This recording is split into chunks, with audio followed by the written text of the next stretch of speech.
with me today, the most awarded member of the Canadian Country Music Association. In full disclosure, I met this guy back in 1995, a quarter century ago, at the Nornet Star Search in a place called Patricia, at the Patricia Hotel in Patricia, Alberta, which is down by Berks, Alberta, for those of you who want to find it on a map. Gord Bamford, ladies and gentlemen.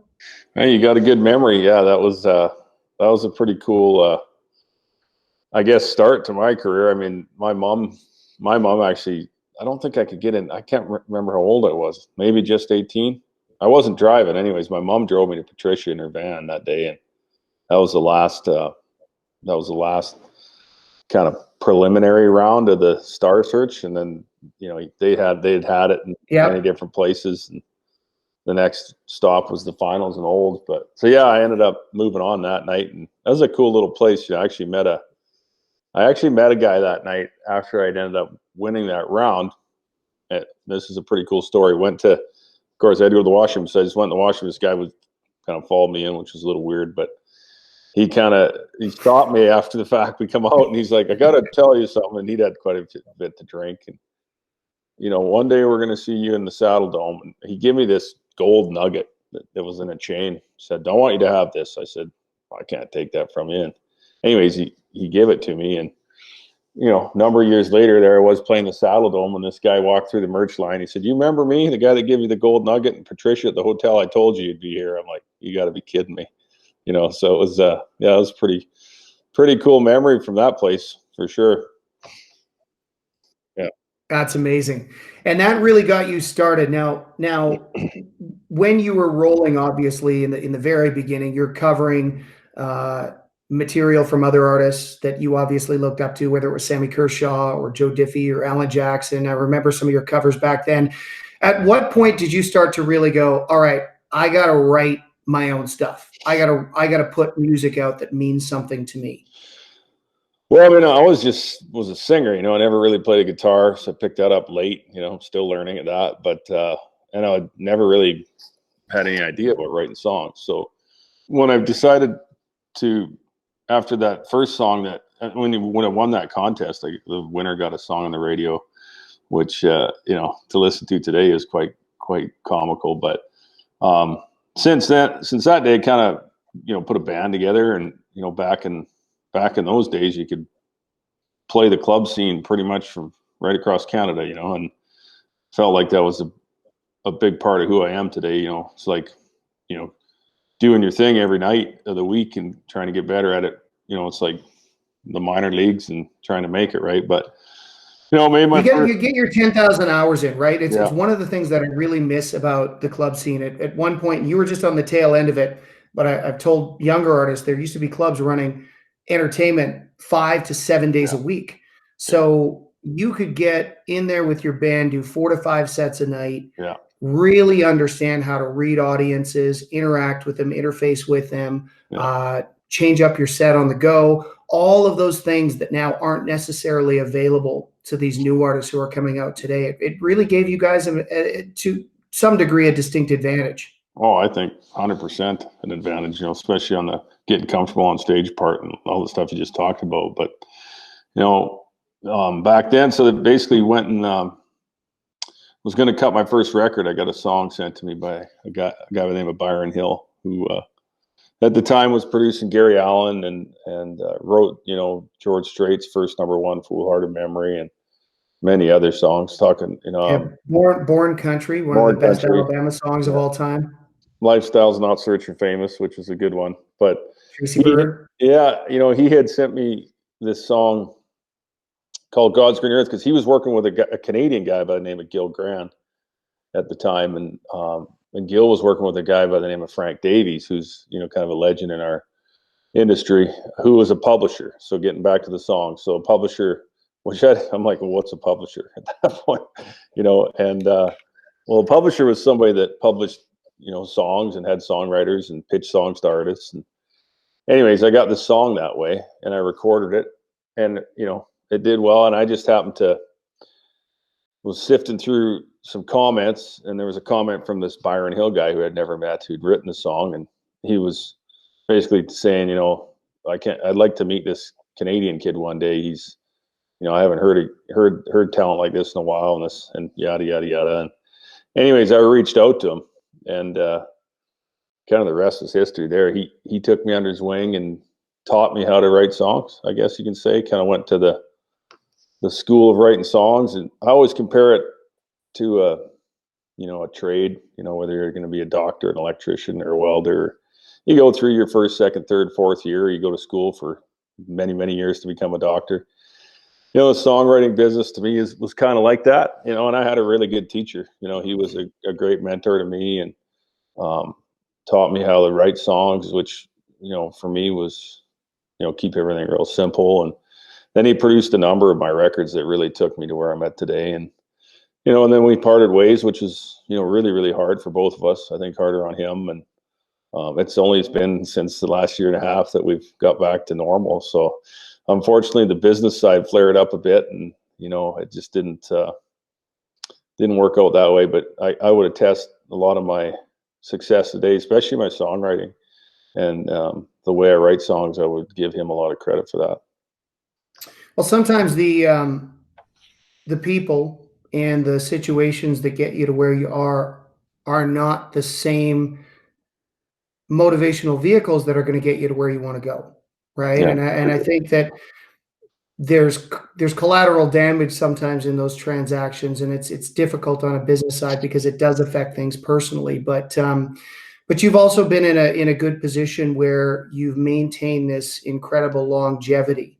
Most artists have a window of success at radio, terrestrial radio especially, that's anywhere between 5 and 7 years, and you're going on to 2 decades now. So with God's Green Earth being released in 2001, January 2001, you're coming up on 20 years. You got more info on me than I would know, but that's neat. Was it that long ago, eh? Yeah, January of 2001. So it's crazy it's been that long ago. But tell us a little bit about how you have continued to work so hard and what your process is to maintain relevance at radio without bastardizing who you are or what you stand for. Man, and it's crazy to think of that time and how it flies. But I think, again, talking about Byron, like his whole thing for me was like, just, it's not hard, keep it simple, do what you're good at, don't chase trends, stay fresh, which was part of the reason, producer change after all those records and successful ones, and that whole thing of staying fresh, and having a different set of years that maybe change things back. And not saying that I wouldn't do another record with Byron. I'd be love to do another one with him now. But I think we both realized that all those things that he taught me and talked to me about were a combination of what we're talking about right now. Being relevant all the time, staying fresh. But I think more importantly, making sure you had great songs, whether you wrote them or not. And I've got a lot of songs that I haven't written. And you look at guys like best song wins. Yeah, for sure. I mean, you look at Strait, you look at Blake Shelton, Al Dean, all those guys that Garth, who's again been around for decades. I think I just answered really the question there is just songs. The best song wins, and I did get off on a little bit of a different path, in the last year and a half, I guess, before this new record that's about to come out. I would say chased it a little bit, which I found doesn't work, and not that it was too far left of center, but it was just different from what, if Colt Ford would do it, great. But with Gord Bamford, it was just, I think, different, to the listeners, especially to radio. But yeah, radio's tough. I think it's even tougher today. We find we're struggling. I wouldn't say struggling, but we're having to fight a little more. But I think that's an indication of how great a talent we have now in Canada too, and all the young talent that's coming up, and the sounds are really, really, really strong, and it's a competitive market. So it's fun though, because I love to compete, and I love to be challenged, and I think that's the other reason, maybe been able to stay in the business as long as it, the challenge of it is exciting too. So I don't plan on leaving anytime soon. So they better be good coming up behind, because I'm going to always be putting out what I can, and excited about this new stuff here. So yeah, it's been good so far. I would say one of the things that has given you a competitive edge in the time we've spent together is your fidelity to the creative process. I mean, it's not uncommon if you're having a few drinks with Gord Bamford for him to whip out the laptop and play a couple hundred songs that he's either co-written, written, or discovered. And I think the amount of zeal and the amount of prioritization that you've given that aspect of your career. And yes, you're a good business guy and you're able to round up sponsorships and you've got the golf tournament. We'll talk about all that stuff. But it all starts with the strength of the song. And that is something that you've not abandoned, no matter how tempting it probably has become over the years to focus on other things, because the more successful you get, the more opportunities you receive. And what I find at a certain point as an artist is more likely to die from, proverbially, of course, die from indigestion than they do from starvation, right? They just have too much coming at them, and now they've forgotten all of the tactics and strategies they enacted early to see some semblance of success. So how have you been able to maintain that? Is it just because you're actually a fan to some degree of music and you love it so much, and so it's easy for you to sift through songs day after day? Or do you understand that that is your edge? Well, I might be my edge a bit, but again, I think it's, you know, and you've been one of those guys I've sat and played music for, but those are good people that you're playing stuff for too, right? And they're people that I trust in a good song, or, you know, people that, you know, I trust in the business. And, you know, so I bounce a lot of ideas off of people, but I've also been, I mean, I think we know anything in life is relationship based too. And I've made some great friends and great relationships, you know, along the way, from writing songs with guys or to knowing great songwriters and being able to, you know, maintain a career where those AAA type songs get sent to you, you know, per se. I guess and I struggle with that early in my career. You know, I would get all the stuff that nobody wanted to cut. You know, like I don't want that stuff. I want the stuff that George Strait wants to cut, you know. And so I've started to get all that stuff in the last, well, quite a few years now. And, you know, when I put a song on hold, I can put it on hold. Obviously, you know, it would come off hold if it was a major US star, but Dive Bar is a great example. You know, that song was pitched to me by Tebe, who's a Canadian as well, and all his listeners would know. And basically the pitch was, if Blake Shelton doesn't want to take this song, you can have it. So I was like, well, that's an interesting pitch.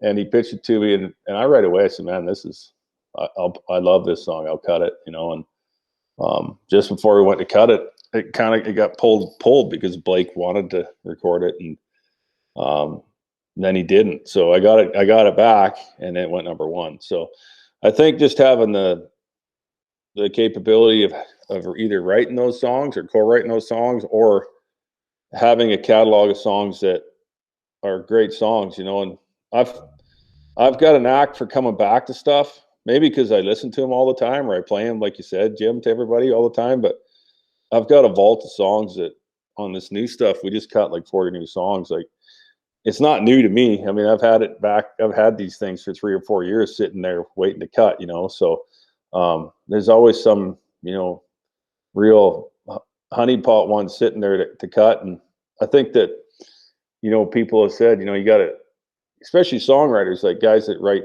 100 songs a year, you know, like they're like, man, we wrote that song 4 years ago. I'm glad you brought that back. I'm like, well, I loved it 4 years ago. You know, it just didn't fit what I was doing at the time. So it's nice to have that luxury, for sure, you know, to have that sort of option. And I've held a lot of them for myself, obviously, and I will until I'm, you know, done recording and touring. But there's a whole catalog there, great stuff that, you know, somebody will be able to eventually, you know, get their ears on. How long did it take you? How long did it take you to establish the reputation where you would get AAA level songs pitched to you? Well, I think your success, you know, establishes that. Obviously, you can be a good guy and people can like you, but, you know, it's a business. You know, they want to make revenue, those writers, and airplay, you know, sales. I mean, you get to, I think it's like people almost say it's easier once you get there. You know, it's not, it's harder, but you know, it's easier to reach out and get great songs, and not just for me. I mean, I'm working with a couple artists on the producer side now that, you know, I can phone these people and say, I need a hit, send me a hit. I want to launch this artist, and they send me songs that are worth at least a second or third listen. You know, I think that's and maybe it's the ignorance of I gotta watch how I say it, but maybe it's the ignorance of maybe the American way, I guess, a little bit. They think that they can't make enough money up here in Canada. I mean, a number one hit in the States versus Canada is way different, but you know, it's a viable market here, and I think there's a lot of songwriters now that are sending, you know, their top quality songs to artists up here. And I mean, a guy like Byron, for example, I didn't have any revenue streams for him. I mean, he took a shot in the dark to develop a young guy from Canada, and it really paid off. So that was a good way of thinking on his part, and I was lucky. So, you know, hopefully we start to see more and more of those great songs coming up to artists that are trying to break, because like we just said, it's all about the song. And, you know, I hope that happens. Yeah, for sure. And I don't think it's pejorative at all to just give viewers, listeners, an understanding that the American marketplace, especially as it pertains to country music, is just so much larger. For sure. It's just so much grander. So the numbers are just different. It's not necessarily Americans going, let's throw our, you know, our B- level songs to Canada. It's just that if you get the opportunity to get even a top 40 hit in the US, you're going to eclipse the revenue that you'd make from a number one in Canada. And that's just numbers. But for sure. You've always been a go with your gut guy. You're like that a lot in business. You're like that a lot in the selection of your material. Tell us about a time where you've gone wrong on that, because that's always interesting too, where you've gone with your gut, you really believe something was going to translate, and for one reason or another, even with all your success, it didn't happen. Man, that's a tough one. It'd sound really bad if I said I don't know a time, but I do know a time that I went the other way and it didn't go right. Sounds a little arrogant to say it that way, but I think anytime you go with your gut feeling, it's the way to go. You know, I think obviously having some great minds to bounce ideas off of are great, but I mean, at the end of the day, it's your career. Yeah, I'll talk about song selection for radio, for example. I won't name names, but you know, my track record of picking singles, knock on wood, is really, really, really good. There's no reason to tell me I shouldn't be doing that on my own. And, you know, I did, you know, team player here. So decided to, you know, listen to some other people, and, you know, we didn't hit the numbers that we should hit on our last couple songs, you know, and now I cut the song, so obviously liked it, and my gut was telling me something different.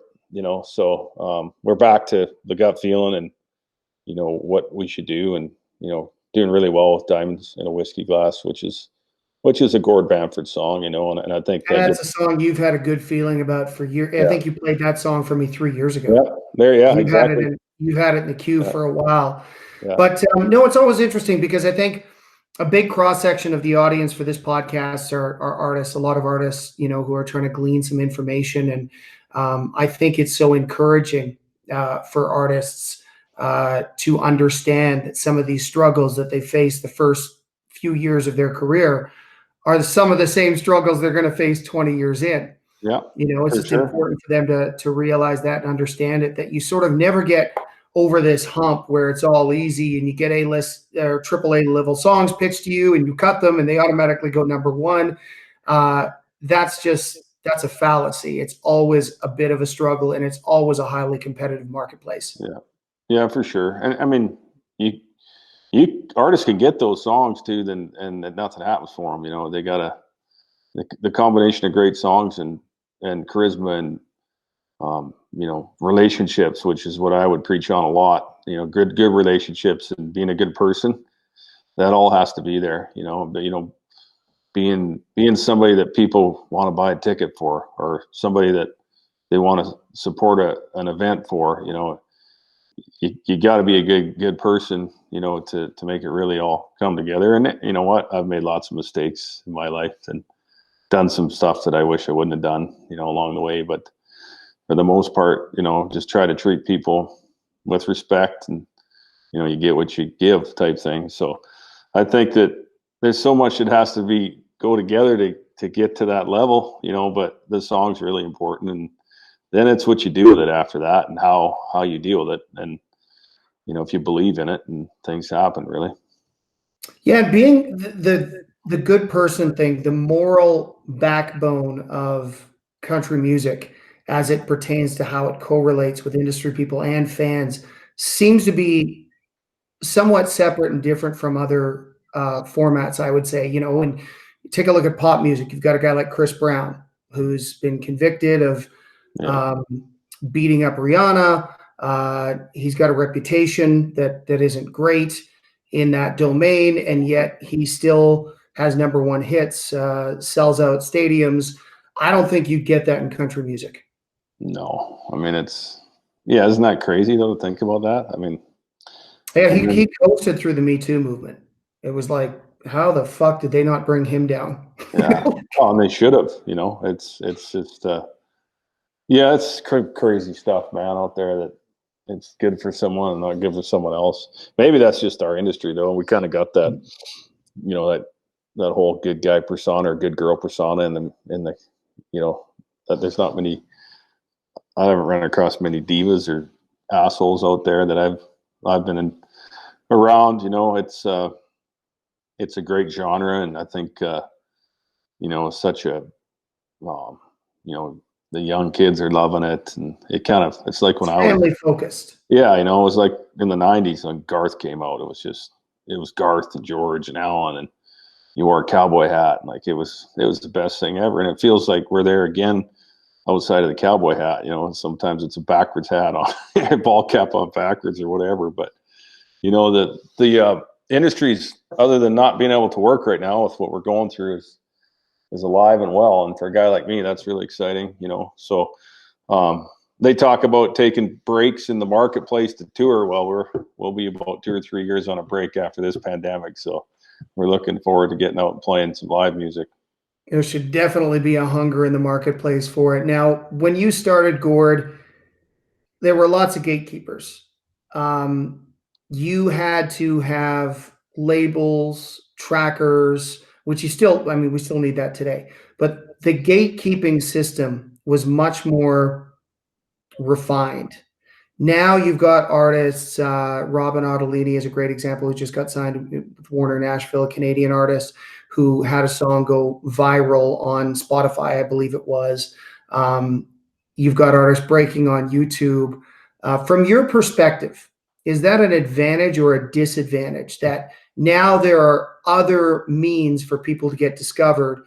So it's taken away some of the pedanticness and the almost like the formality of the process, which used to be, if you don't have these things in line, nobody's ever going to hear your song. Now you can literally go directly to the marketplace with a song, and the market can decide. What do you think is better? You know, it'd be great to have a combination of it. I mean, I think that all these YouTube sensations or, you know, social media sensations are great, depending on how their deals are structured and who's controlling it and who's making the revenue out of it, because it doesn't necessarily, in my opinion, translate to ticket sales. You know, you can have all these millions and millions of streams, but could you come to a small town and sell a ticket, or a city and sell a ticket? I haven't seen that yet, you know, and that's the beauty of a machine or a team that can get behind stuff and really grow your career from the ground floor up, versus, you know, have 1 or 2, you know, successes and you're gone. You know, hopefully build the brand entrenchment in a very uniformed and unified way, rather than sort of sporadic moments of success on Instagram, YouTube. I see what you're saying. In a perfect world, you know, you could use that success to manufacture a great deal with one of those labels that we're talking about, whether it be an indie or a major, you know, in your favor, then it's a great tool, I think, to do that. I think that's, if I was coming out today, I would use it as a major marketing tool to get a deal and make the right deal, because you got leverage, with those Gets kind the of numbers. attention. Yeah. Yeah. Yeah. So The right kind of attention too. Yeah, it's just interesting. I mean, our industry, like you said, has become hyper competitive. I mean, I worked in radio in the days where we were literally calling Canadian artists to ask them if we could add album cuts because we were short on Canadian content. That problem is reversed and then some now. Yeah. Well, and that's good on it, because, obviously Canada as a whole is stepped up their level in many different ways with music and artists, and I guess the technology and what the world's coming to. People can get, like we talked about, their music getting out, and it's good. It's good. It's good to have all types of different sounds of country music. It brings in more fans, more audience, and I find that all of them, Luke Bryan fan likes the Gord Bamford song and vice versa. So it's a great cross marketing mechanism, and it's good for the genre, and it's a good thing for all of us that are in the business. So it's nice to see. You've essentially become a household name in Canada with your success up here. You've also taken a run at the #1 country market in the world in the United States. What did you learn through that process that still sits with you today? Yeah, it's still a big machine there. And again, these are my opinions. They can suck you up real fast financially. So it was kind of a bad taste in my mouth, the whole process. So explain that a little bit. Like, you don't need to drop names. That's not what I'm asking you to do. But explain the financial commitment and how egregious it is compared to Canada, because I think that would be important for people to understand. Yeah. So outside of the major labels, which is what you want to, I think you need down there. But again, you need the right deal. I mean, I was offered a couple major label deals, and they wanted a big chunk of my success in Canada, and I was going like, well, how does that make sense? I mean, you didn't do anything for me here. So, so it was a lot of take and not enough give. And then your other option are service companies down there, but they're very expensive. They're monthlies. And I'm okay with spending money if you're getting results. But, when you're spending the money and there's no results, it doesn't make sense. And it just eventually eats away at you. And for us, you're talking primarily about publicists and trackers that you'd hire in the US, and the cost to track a single in the US is what compared to Canada? Yeah, you're spending, for a team of people down there, you're spending upwards to $30,000 a month. It's US, so I mean that's more for us, and your publicists, although reputable publicists, or publicists for Toby Keith or for this guy or that guy. I mean, it's just kind of a dirty business. And I would say this to all of those people that were in front of me. I couldn't tell you that I have one friend out of it. There's one that I guess maybe one, but I would call them enemies, and I don't like having enemies, just because I felt like I was taken advantage of, and I thought my stuff was as good as anybody there. I mean, I got told I needed to lose weight. I got told I needed to do this or that. And Luke Combs is the biggest thing in country music, and he's way bigger than I am, so I'm a pretty similar guy to Luke Combs, pretty music wise. So I guess, because I was Canadian, maybe it didn't work out. And I got told that too, Canadians don't work in country music. And I did. I'm not bullshitting you. I'm not bullshitting the people watching. It's what they told me, and I said, Annie Murray worked. I said, Gordon Lightfoot worked. I said, Shania Twain worked. Justin Bieber, Drake works. I mean, yeah. Even Michelle Wright had a #1 hit in the US, like, I mean, I don't mean even to sound negative. She's had a great career, but she had a #1 hit, Bonafide, BDS in the United States. Like, it can break through. Yeah. Yeah. And we got artists doing it, like Pie Valley, down there, Little Tennille's doing some stuff. My thing is going to be, I want to see what happens. Are they going to really make it down there? I hope so, because this market in Canada is as good a market as there is in the world. I mean, I wouldn't leave here for anything. It's built my family. It's paid for my livelihood that we have here, and the fans are incredible. it's, they call the U.S. the major leagues. I don't know if we're the AAA for sure here. So it's good. The one thing is I don't regret any of it. I was happy to go try it. Not saying that we're not doing stuff there now. I mean, met some great people. A guy like John Marks, who's, was over at, he's at Spotify now, and he's a huge fan, and he was a fan to begin with down there. But that was a guy that I'll say had some class, I guess, and he wasn't out to go take your money. He's a fan, So there's stuff for us we're doing in the U.S., but it's definitely not chasing the terrestrial radio. For me, I'd probably be looking to move the needle on numbers, like we just talked about, to have some leverage to do something down there. We do look at there's certain states that work really well for me, like border states and stuff like that. People like Reba have been really good to me. I've done some shows with her, but the business side of it, unless it's a major label deal down there, I don't know. I mean, you can turn the radio on or look at the charts. There's not many, the many artists that aren't on major label deals that are doing well down there. So yeah, there's a few exceptions, and there are companies like Broken Bow who Big Loud. Big Loud. They've owned that independent space, done an amazing job. But you're right; it's the exception, not the rule. I'd be scared to think the kind of money it took to get there. It seems to be a bit of that down there in the payola, and I think they've made good relationships.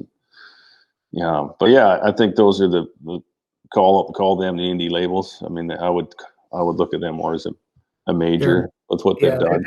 They're playing in the major leagues for sure. Yeah. Yeah, I mean, I think I've always felt like it's very difficult for a Canadian who's got some semblance of acclaim in their home country, and they're used to playing, for a few thousand people a night, and they've got to go down to the United States and essentially start all over, and they're playing clubs, or they're not welcomed at radio with the same reverence that they are in their home country. And I think that really messes with the mind of an artist too. It's like, we all enjoy challenges, but to some degree, to start over to that level, something doesn't feel right about it. So I've got a lot of empathy when Canadian artists who have crushed it in Canada go south and they can't readjust to the realities of the marketplace, because it would definitely play on your ego, especially if you are supplementing your U.S. career with the money that you're making after years of building up your equity in your home marketplace. Yeah, I mean, it's a massive risk. I mean, for me, we raised a bunch of money, which was on a horse race, and these guys knew it. They were just believers, and we all lost our ass on it. So we just shut her down. We could have kept going, but I also realized that wasn't the way to go about it. Still plugging away. Like I said, still getting some great streaming down there and platforms that we're working, and get the odd gig, which we love. And the American fans are unbelievable. I mean, they're great country fans. The business is just not a lot of fun, and I'm not at the point in my career where I don't want to have fun. I went through all that sort of stuff already. The dirty side of it, the bad side of it. And I just don't want to be associated with it. I just want to play music to the people. When you refer to it as dirty or bad, basically, to boil it down, from what I understand, is you felt like there was a lack of accountability for the output of cash. Oh yeah, like it just it's just it's like a really bad used car salesman. That's the best way I could put it. That but they had a great swagger about it. These people could reel you in and promise you the moon and get you excited, and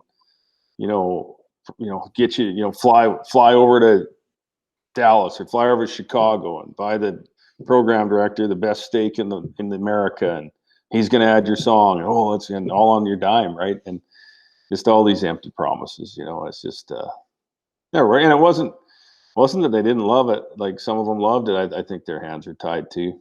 You just never know, man. It's just something that I'm just happy that we're back home here in Canada, and paying attention to the market that's give us so much, more than anything. So it was a bad situation for me and my family. But I met a lot of great people too, like made a lot of lifetime friends down there and great people. We traveled around with Nash playing hockey, and it's an awesome country. I love being there. Just maybe isn't in the cards for me, but you never know. You never know what could happen. No, not in this world today, and how music is discovered through various channels. On the flip side of the coin, you're an Australian-born artist. Lots of people know that. Lots of people don't. But you have invested a lot in the Australian marketplace, and that seems to be paying dividends. So tell us a little bit about that journey and how it differed from what you dealt with stateside. Yeah, it's similar to Canada, a little smaller, obviously, but being born there and having citizenship was a feather in the cap for me. But I essentially, created my own avenues there. I met a guy by the name of Steve White, who manages a guy by the name of Lee Kernaghan, who's like the Garth of Australia, and then a band called the Wolf Brothers, who have been signed to Broken Bow. And then they had a deal with them and started releasing music there. Got a deal with Universal over there, had some hits, a couple number ones, was touring with the Wolf Brothers. They were supposed to be on a Redneck tour, which didn't end up going, but was able to go over and get in front of their fan base, which at the time was a few hundred people a night. They've grown and, built fans that way. And I think that's the best way, is to be able to play in front of people. Playing for white chairs is not a way to play anymore. I mean, I did that, and I think that was a mistake. But yeah, it's a great market, and So one of the key points that I want to reiterate here is that you developed the relationships, but you also developed the ability to execute on some reciprocity. So it wasn't just you going down there because they liked you. It was because you also helped move tickets, but also you were able to offer Australian artists opportunities in Canada, which they were interested in taking advantage of. Yeah, it's kind of your scratch your back scenario, and really it's a great motto if that's what their appetite is and your appetite is. And we're still doing it today. I haven't been back, obviously, with the pandemic and things. Haven't been back for a while, but releasing music there, and it's and what's that landscape like, Gord? What's the terrestrial radio landscape like in Australia? So they don't really have it. It's nothing like here. They've got they got radio, but it's more of a syndicated shows. There's a couple big stations. Kicks is great, and they broadcast a lot of networks. The best way to market your music in Australia, it used to be through CMC, which was a video channel, which is now no longer there, but CMT is. So videos are very important when it comes down to Australia, which is interesting because they're not as important in Canada anymore with the loss of CMT. So videos are important, and then just being on the ground there, going there once every 2 years doesn't work. I mean, you got to go, and as a Canadian anyways, you got to go down there, and they want to know that you mean business, that you want to be there, and you're committed. They want to know you're committed. Yeah, they do. And the thing is, it's a long ways to go. So I mean, there's not at this point there's not a money making venture, but you're building something there, and it feels like you're doing stuff right, and you got a good team in place. It's not costing you a fortune. Got a good management team, good people there. So I think that it's a really viable market over the next 3 to 4 years, where you could go move 500 or 600 tickets a night. And really, guys, that was my goal from day one in Canada, was to move 500 hard tickets across Canada, at 50, 60 bucks a pop any given night of the week. That's a good living. And, we achieved that and then some. But I mean, when you look at a job and what you want to do for a living, you can think that you want to be a big superstar. Or you can think, on a shorter term goal of something like, and at that time it felt like I'd never get there, but now I can go tour anywhere I want across Canada at any given time and make a really good living and got this awesome fan base. So that's the same approach we're taking in Australia. And we're halfway there, really. So it's been good. One other interesting dynamic about you that's very unique is you're self-managed now. Throughout your career, you've been managed by people within the business, people from outside the business. What is it about that process for you, and what are you looking for in a manager that sometimes you felt just wasn't available to you in the marketplace, and therefore you ended up enacting other strategies? Yeah, well, I mean, I had some guys from the industry, as you said, that everybody that I worked with were great, but at times I got beyond what they could provide for me, I guess you could say, and then I ended up having basically just friends work for me, and they did great work too. But it's I don't know, it's sometimes tough to just work for somebody, I guess. I mean, sometimes you feel like you want ownership of this, you want ownership of that, but owning somebody's career is tough. You can't, like, unless you can put a guitar on and stand on stage and do what I do every night, and I can help you out. It's tough to be an owner in the business, unless there's other sides of it, whether it's production or buses. And I think that's kind of where it come down to. At the end of the day, with a couple of my buddies that work for me, and they're awesome. They did a ton for me. Like both of them, they were amazing guys and great business guys. But they also knew that too. Like they also knew that at some point I would outgrow their needs. We would need somebody with a little bit more knowledge, or I wouldn't need anybody. And we moved on, and I think we all did well out of it. Again, though, it's like Byron. I mean, it takes a while for that sort of stuff to, it festers a bit on not on my level, but the one guy, I hardly see him anymore, and we were best friends. So it's tough on friendships. But it's tough. I mean, if I decide I want to take a year off, what was that? I mean, what else? What was that guy going to do? I can't employ you. I mean, I can't take a year off. Unless you're going to build a business with somebody, it's tough. So at the end of the day, yeah, I've always kind of self-managed myself. You made a lot of your decisions regardless of who's ever been in your camp, your circle, and I understand and respect that. But there's got to be a reason for it too. There must be. And I think this is important for artists to understand. Like sometimes there are vacancies in our industry, or there's too many conflicts, or the brain trust just isn't there. Like there are reasons that guys at your level end up managing themselves. Well, a lot of it's trust, and that's why you had your friends work with you, because you could trust them. They still do to this day. A lot of it's it's trusting somebody to run your day-to-day business, or it's tough to say. Or is somebody, like, if I can find somebody that was way smarter than me, and this sounds really arrogant, then I'd probably hire them. But the other side of it is, if they make a mistake, I'm going to be really, really angry.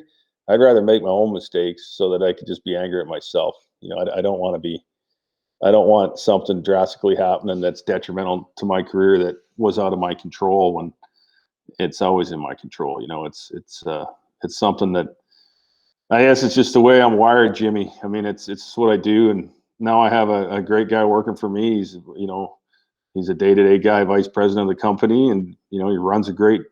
He does a great job, but there's not an offer I don't see, or there's nothing that he just decides he's going to do. To a point. I mean, there's certain things that they can do, but I mean, it's just, call it micromanaging, I guess. I mean, it's what it is. I mean, at the end of the day, and that's fine. I don't think anybody in the management space, if they want to be honest, can say for sure that they've spent as much time thinking, pontificating, and creatively exploring as many ideas for an artist as an artist does with their own career. I mean, you're 24/7 on your career. It doesn't matter who you hire. Nobody's going to have that level of dedication to it. So, yeah. I mean, at the end of the day, I'm the only guy that can pay the bills for my family. I don't go to work for somebody else. So, right. I've got to be in control of my destiny, which I am. And, I think if you take that control out of your own hands as an artist, a singer, a songwriter, a philanthropist, an entrepreneur, and you say to some guy, okay, it's up to you now, give her. I mean, that's a big mistake. I mean, you're just you're taking it away all the control, I guess. Is that right? I mean, maybe I'm a control freak. I don't know, but well, I think you've it worked depends with on me the a lot. artist. So. Yeah, I think it depends on the artist and the individual. And you and I have worked together. Again, full disclosure. But I think the reality is, especially when you generate the ideas you do, you need to execute on those, and sometimes it's a long list. I also think that I think it's really difficult to find people who have a level of expertise in this business who aren't already sapped for time. That to me is one of the reasons why I'm such a big proponent of growing the industry and getting more young people, well-educated people, ambitious people involved in the music industry, because we need more managers. We need more guys like Mike Denny and Ron Kitchener and Louis O'Reilly and Shannon McNeven. We need, Jordan Elliott doing a great job as well. Billy Joe Bryce. Like, we need more young, fresh minds, not only on the industry side. We need that too, but we need it, on the artistic side, we need it in the industry side as well. And I'm not crazy enough to think that I can serve the needs of every artist that I want to work with. I just do my best to serve the needs of every artist that I've committed to work with. And I think that's a hard balance to strike for people. For sure. I mean, my mind just is 24/7. It drives my wife crazy. I mean, it's not good for that. I mean, and I need to shut it down. But, the one thing I can say is that everybody that's ever worked for me has always believed in me, all the way back to Ed Harris, who's a great guy that, worked with me and believed in me, and they never stopped, and I'm still friends with them, and they've all been smart people, and they've all done the best they could ever do for me, and they've all done a great job. So that's the one thing I can say is I've never parted ways with somebody because they didn't do a good job. I think we just ran out of steam. Maybe I worked the shit out of those guys. I mean, they probably at the end of the day making $10 an hour, and probably get tired of that too, right? With all this stuff, but they've all been real key assets to my career. Especially guys like Brian Halbert and Kelly Resler, who I'll name those guys. Like, those guys have been some of my best friends that have had my back, and they still do today. And that, to me, that's the key. They got to have you got to trust them. They got to, even if they don't think you're right, they had your back. And we just, we just moved on at the end of the day, and they maybe wanted something I couldn't provide, and vice versa. And it's all been for the better. They both moved on, and they're doing what they should be doing. And those guys have been key friends of mine for years, and it was fun. We had a lot of fun together, and now they can just come hang out and shows and get a free ticket, so they can do it anytime they want. Right. The relationship essentially ends where it started, which is just friends, for sure. Right. Yeah, I think that's a wonderful thing when it can end on terms like that. You've also had you've gathered so much information and such a great understanding of this business that you've dipped your toe into the management space at various times too. Is that something you really enjoy? Is that something that you see in your future, or are you still as committed to the artistic process? Like, how do you balance the desire to diversify? And I understand that desire to go, I've learned a lot and I can help people with that knowledge. But you also have a prioritization as it pertains to your own career. Yeah. It's got to be a tough balance to strike. Yeah, we had a couple of acts that, we tried to develop, I guess, at the time. And they did good. One act couldn't get along, they split up, and the other act, I'll be honest with you, they just, and this is the way I don't think I was like this, as a young guy. I think I just soaked up everything I could get. But a lot of them don't want to listen. At the end of the day, they don't want to listen to, what you think they should do or what songs they should cut. And I'm going like, well, what do you got me for then? I mean, I'm not telling you that I know everything, but I've certainly had some success, and I certainly am doing this for your best interest. And I got just tired of it, and I was just like, I want to tour for the next 5 years, like incredibly, a lot, and after that, I think that I definitely would get into some management. I'm actually working on stuff with my daughter right now, Paisley. So that's somebody that we're developing, or I'm helping develop. But I wouldn't manage Paisley. I would have somebody outside manage Paisley, and not. And people go, why don't you just do it? It's my daughter, I'd counsel her and stuff, but she's pretty gung ho. We're cutting her first song. We got it cut, and the vocal's going to be done in January. So I'm pretty excited about that. And, we're talking to another young guy that I think's got a lot of upside here, a Canadian guy that we'd like to get involved with. But I think it's important that, I kind of contradict myself. It's important that these artists, have a vision, that they have a say in what they want to do, but when they're not making any sense, they got to listen, do you know what I mean? It's kind of it sounds like a familiar story. Yeah. Yeah, no kidding. So I don't think I'm ready for that yet. Back when we had a couple acts, we had, Brian was working with me and he was doing a great job on them. And we had a couple acts, kind of poised to go, but it's frustrating. So it's a lot of time and energy. So I know. Well, and your career still requires a lot of heavy lifting. Like there's still a lot of landmarks and milestones that you want to hit, and it's just inevitably going to be a conflict, not because of prioritizations purely, but because there's only fucking 24 hours in every day. Well, I can say one thing: there's a lot of songs sitting there that are great. Whoever we can find, and at some point, I got a whole catalog of stuff that, I'd love to see cut and help launch an act. I think that, I love the music business. So, I'm not going to pound it up and down the road. I'm 44 years old, so I'm giving myself till I'm 50. That'll be the farewell tour. And then I'm going to do something else in the business and stay involved for sure. Are you going to do the George Jones farewell tour template where there's one every 2 years?